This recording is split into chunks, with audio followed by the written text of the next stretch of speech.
మాట్లాడతాయి. మనం ఇక్కడ ఆయన ఒక మాజీ ముఖ్యమంత్రి హోదాలో వచ్చాడు. అంతవరకే చూద్దాం మనం. టాపిక్ అలాంటి హైలైట్ చేసినందువల్ల దేర్ ఇస్ నో పాయింట్. అనవసరంగా మిమ్మల్ని మీరు బీలిటిల్ చేసుకోమాకండి. మీకు కొంచెం స్వచ్ఛమైన రాజకీయాలు మీరు చేస్తారని జనసేన మీద ఒక ఇంప్రెషన్. ఒక్క నిమిషం అండి. స్వచ్ఛమైన రాజకీయాలు జనసేన చేస్తుందని జనం మిమ్మల్ని విశ్వసిస్తున్నారు. మీరు ఆ ఇంటిగ్రిటీని కాపాడుకోండి. 49 లక్షల లెటర్ స్పీక్ అండి. గెలిచిన కూటమి అది.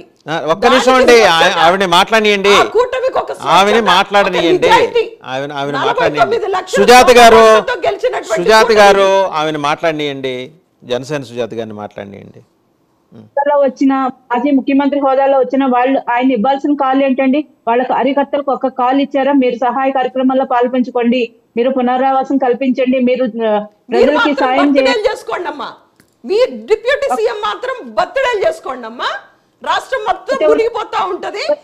ప్రతిపక్ష నాయకులేమో బాధితుల్ని కలుస్తారు, మీరు మాత్రం బర్త్డేలు చేసుకోండి డిప్యూటీ సీఎం గారు. రైట్?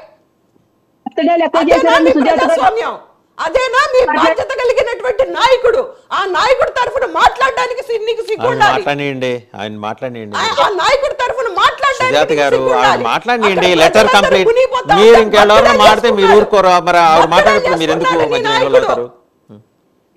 మాట్లాడేటప్పుడు వినడానికి మీకు ధైర్యం సరిపోవట్లేదా? మధ్యలో ఎందుకంటే డిస్టర్బ్ చేస్తున్నారు? మీరు మాట్లాడినంత సేపు మేము అందరం విన్నాం కదా.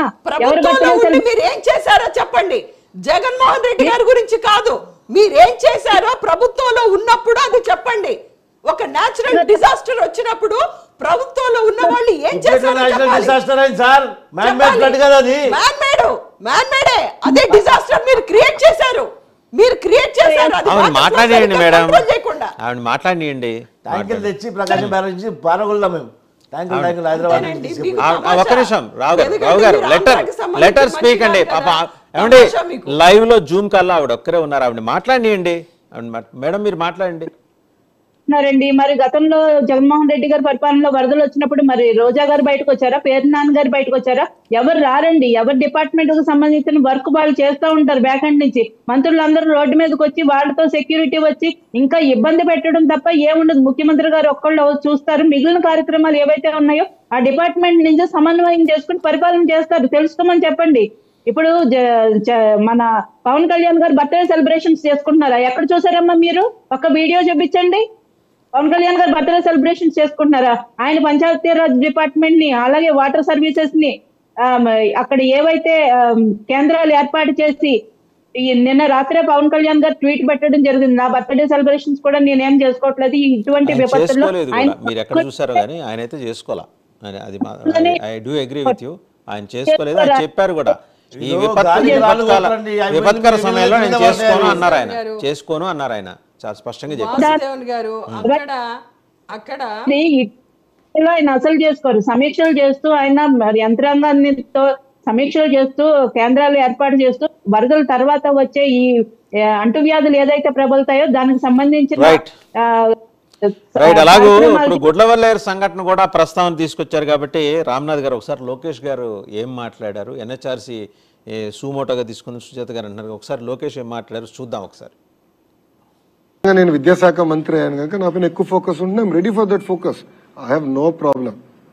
కానీ వాస్తవాలు తెలుసుకుని మీరు వేయండి. నేను కాదండి. కానీ అక్కడ ఒక హిడెన్ కెమెరా లేదు, ఒక వీడియో లేదు. కావాలని రచ్చ చేస్తాం కరెక్ట్ కాదు. అది నంబర్ 1. నంబర్ 2, అక్కడ ఏం జరిగిందో మీకు తెలుసు. ఆ చేసినోడిని ఇమ్మీడియట్ గా అరెస్ట్ కూడా చేశాం. నిరసం ఒక 3-4 మధ్యలో జరుగుతున్న వివాదం అది. వాళ్ళు అరెస్ట్ చేశాం. ఎవరితో మాట్లాడారు, ఎక్కడ మాట్లాడారు మొత్తం ఇంటెలిజెన్స్ డిపార్ట్మెంట్ డీజీ ఆఫీస్ నుంచి అది రివ్యూ చేస్తున్నాం. బట్ హిడెన్ కెమెరా అనేది ఎక్కడ లేదు.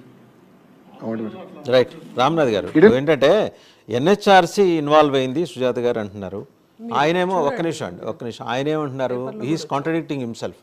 అక్కడ ఏం జరగలేదన్నారు, ఎక్యూజ్ని అరెస్ట్ చేశామన్నారు. ఏమీ జరగనప్పుడు ఎక్యూజ్డ్ ఉండడు, వాడు అరెస్ట్ జరగకూడదు అంటే ఆయన కన్ఫ్యూజన్లో పెట్టారా? ఆయన ఆఫీసర్స్ ఎవరన్నా దారి మళ్ళించారా? ఆయన పాపం క్లారిటీతోనే ఉన్నారు. ఏదో వాళ్ళకి సపోర్ట్గా స్టూడెంట్స్కి, లేడీ స్టూడెంట్స్కి సపోర్ట్గా వచ్చి వాళ్ళకి భరోసా ఇవ్వడానికి వచ్చారు.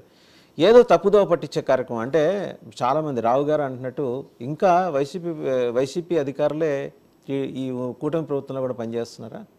లోకేష్ గారిని కూడా ఆయన దృష్టి మళ్లించే కార్యక్రమాలు ఏమైనా జరుగుతున్నాయి అక్కడ? ఇక ఈరోజు ఏంటంటే అక్కడ చాలామంది విద్యార్థులకు సంబంధించినటువంటి అంశం, ఇది చాలా సెన్సిబుల్ విషయం. ఒకవేళ ఆ వీడియోస్ ఉన్నాయి, ఎక్కడున్నాయి, అవి ఎక్కడ సర్క్యులేట్ చేసినారు, కొంత సోషల్ మీడియాలో లేదా కొందరికి షేర్ అయినాయి అనేటువంటి వార్తలు కూడా ఉన్నాం. ఈరోజు లోకేష్ గారి చేతిలో టీం ఉంది, డిపార్ట్మెంట్ ఉంది. సో లోకేష్ గారి వర్షన్లో కూడా మీరు అన్నట్టుగా కొంత కాంట్రాడిక్ట్ ఉంది. ఆయన ఏమంటున్నాడు, మా దగ్గర ఎవిడెన్స్ ఉంది, మేము ఆల్రెడీ అక్యూజ్ను అరెస్ట్ చేసాము, ఒక 2-3 అంటున్నారు.